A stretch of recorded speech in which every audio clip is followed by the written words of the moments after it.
ராணுவ விவகாரங்களில் தலையிட முடியாது தடுமாறும் அனுர. இலங்கைக்குள் ஆழ ஊடுருவும் அமெரிக்கா, கடும் பதற்றத்தில் இந்தியா. 2025 வரவு செலவு திட்டம் ஆயத்தமாகும் அனுர அரசாங்கம். ஆயிரக்கணக்கான மதுபான சாலைகள் மூடப்படும் அபாயம். இலங்கையில் அறிமுகமாக உள்ள டிஜிட்டல் சாரதி அனுமதி பத்திரம். யாழ் வைத்தியசாலைக்குள் அர்ஜுனாவின் அட்டகாசம். வைத்தியர் சத்தியமூர்த்தியின் எச்சரிக்கை. அனுரவின் ஆட்சி மீதான நம்பிக்கை. மக்களிடத்தில் ஏற்பட்டுள்ள மாற்றம். கனடாவில் வைத்தியர்களுக்கு பற்றாக்குறை. வெளியான தகவல். தேசிய மக்கள் சக்தி அதிரடியான வாக்குறுதிகளை வழங்கினாலும் நடைமுறையில் அவர்களால் பல விடயங்களை நிறைவேற்ற முடியாத தன்மை தற்போது காணப்படுவதாக எதிர்க்கட்சி வட்டாரங்களிலிருந்து விசனங்கள் முன்வைக்கப்படுகின்றன. இலங்கை சட்டத்தின்படி புதிய அரசியலமைப்பு ஒன்றை கொண்டு வருவதற்கோ அல்லது மாற்றம் செய்யவோ பெரும்பான்மை என்பது அவசியமாகிறது. இதன்படி தற்போது தேசிய மக்கள் சக்தி அரசாங்கத்திடம் மக்கள் ஆதரவும் அதி உயர் பெரும்பான்மையும் காணப்படுகிறது.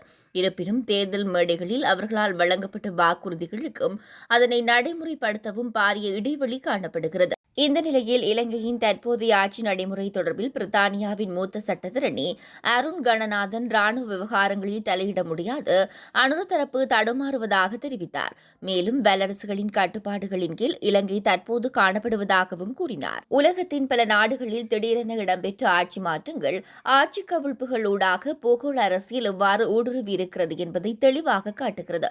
இதேபோலத்தான் இலங்கையிலும் இடம்பெற்றிருக்கின்ற ஆட்சி மாற்றத்தை யார் கையகப்படுத்தப் போகின்ற என்பதற்கு மிகப்பெரிய போட்டி இடம்பெற்றுக் கொண்டிருக்கிறது. எனினும் இலங்கை அரசுடன் தொடர்ச்சியாக அமெரிக்கா ஒரு தொடர்பை பேணிக் கொண்டே வருகிறது.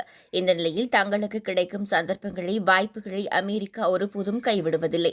குறிப்பாக இலங்கையிலே தென்னை அபிவிருத்திக்கு எவ்வாறான நடவடிக்கைகளை மேற்கொள்ளலாம் என்பது தொடர்பில் கலந்துரையாடல்களை மேற்கொண்டிருந்தார்கள். இந்த நிலையில் மேற்குலகத்தின் நகர்வுகள் அண்மை காலமாக தென்னாசிய பிராந்தியத்தை நோக்கியே காணப்படுகிறது. குறிப்பாக அமெரிக்கா வருகின்றது எனும் போது இந்தியா பதற்றமடையும் நிலை ஏன் காணப்படுகின்றது என்பது அனைவரும் அறிந்ததே என்றும் பிரித்தானியாவில் இருக்கும் இராணுவ ஆய்வாளர் கெலாநிதி ஆரூஸ் தெரிவித்துள்ளார். 2025 ஆண்டுக்கான வரவு செலவு திட்டத்தை தயாரிப்பதற்கான அமைச்சர்கள் மட்டத்திலான முன்கலந்துரையாடல் ஜனாதிபதி அனுரகுமார திசாநாயக்க தலைமையில் ஆரம்பமாகியுள்ளது. குறித்த கலந்துரையாடல்கள் ஜனாதிபதி அலுவலகத்தில் ஆரம்பிக்கப்பட்டுள்ளது. இதன்படி முதலாவதாக கல்வி அமைச்சின் வரவு செலவு திட்டம் தொடர்பான முன்மொழிவுகள் மீதான கலந்துரையாடல்கள் இடம்பெற்றுள்ளது.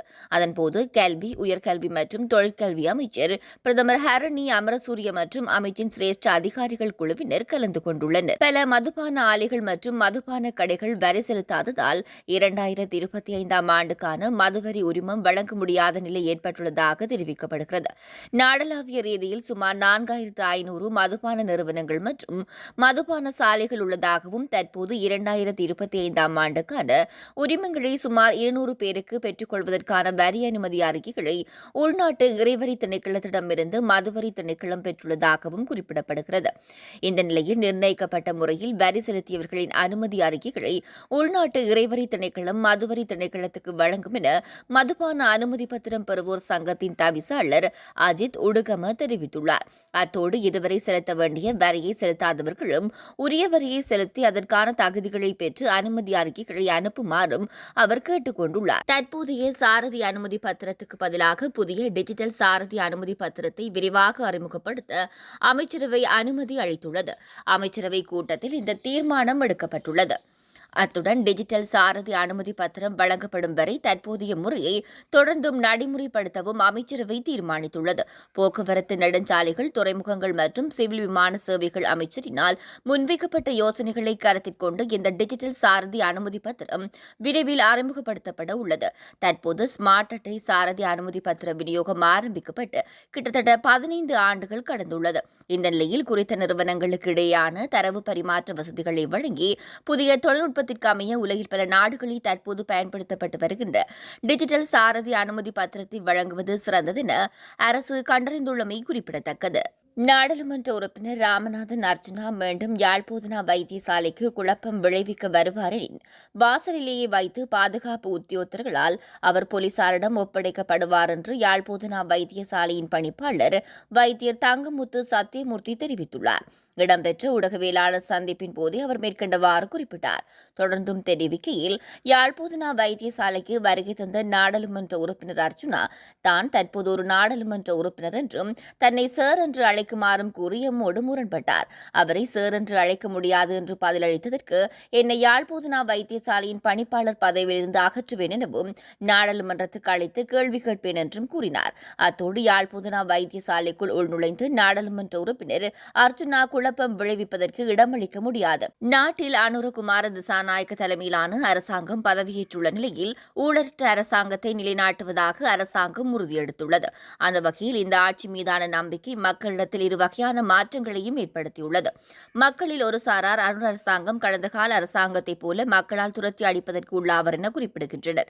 எனினும் மக்களில் மற்றும் ஒரு பகுதியினர் அனுர் அரசாங்கம் தேர்தல் மேடைகளில் கொடுத்த வாக்குறுதிகளை தற்போது நிறைவேற்றி வருகின்றனர் எனவும் கடந்த அரசாங்கங்களை விட இந்த அரசாங்கத்தில் சில மாற்றங்கள் இடம்பெற்று வருகின்றது என்றும் குறிப்பிட்டுள்ளனர். கனடா டொரண்டோவில் மருத்துவர்களுக்கு கடுமையான பற்றாக்குறை நிலைமை உருவாகியுள்ளதாக அந்நாட்டு ஊடகங்கள் செய்தி வெளியிட்டுள்ளன. குறிப்பாக குடும்ப நல மருத்துவத் துறையில் இவ்வாறு மருத்துவர்களுக்கு பற்றாக்குறை நிலவுவதாக சுட்டிக்காட்டப்பட்டுள்ளது. இந்த நிலையில் குடும்ப நல மருத்துவத் துறைக்கு போதிய அளவு நிதி ஒதுக்கீடு செய்யப்படுவதில்லை என தெரிவிக்கப்பட்டுள்ளது. அத்தோடு புதிதாக மருத்துவத் துறையில் இணைந்து கொள்ளும் மருத்துவர்களும் குடும்ப நல மருத்துவத் துறையை தெரிவு செய்வதில்லை என குறிப்பிடப்பட்டுள்ளது. மேலும் மருத்துவர்களுக்கு உரிய சலுகைகள் வழங்கப்படுவதில்லை எனவும் இதனால் நோயாளர்கள் சிரமங்களை எதிர்நோக்க நேரிடுவதாகவும் தெரிவிக்கப்பட்டுள்ளமை குறிப்பிடத்தக்கது.